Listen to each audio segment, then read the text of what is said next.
Welcome to the Astana Times YouTube channel. We are at the IMF and World Bank annual meetings in Morocco.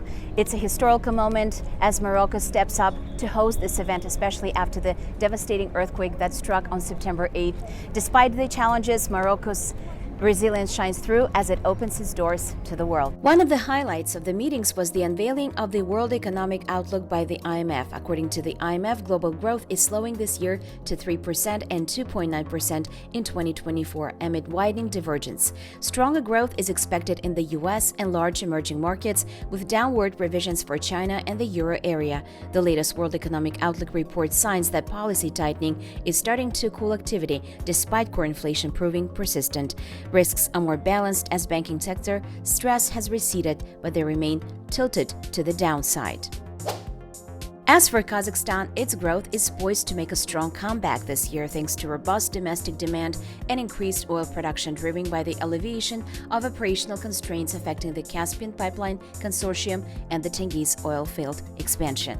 The IMF's regional outlook provided a 0.3 percentage points upward revision for 2023 growth, forecasting it at 4.6%. Inflation is on the radar, and there are challenges, but our region's trade, migration, and tourism sectors are acting as beacons of hope. The IMF also highlights an interesting shift in trade patterns in the region due to the Russian-Ukraine conflict. This is a significant development worth noting. According to Jihad Azur, IMF Director for Middle East and Central Asia Department, the significance of regional integration is also increasingly evident.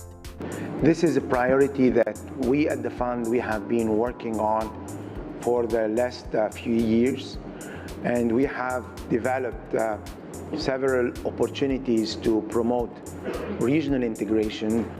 Of course, the recent development with the war in Ukraine have created new challenges, but also have provided some opportunities for countries to build on. And for that purpose, also, we are happy to see that there is greater cooperation between Caucasus and Central Asia, as well as also other parts, for example, with the Gulf.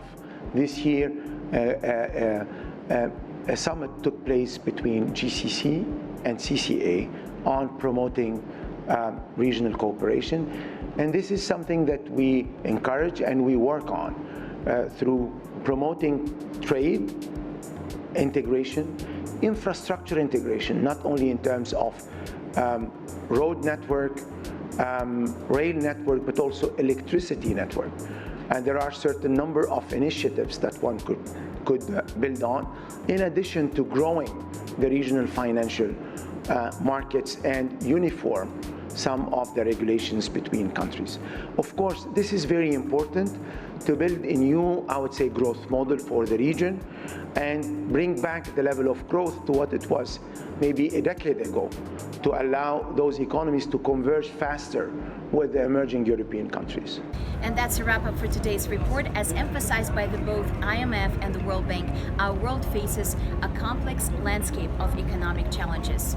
The looming existential threat of climate change and the ongoing digital revolution.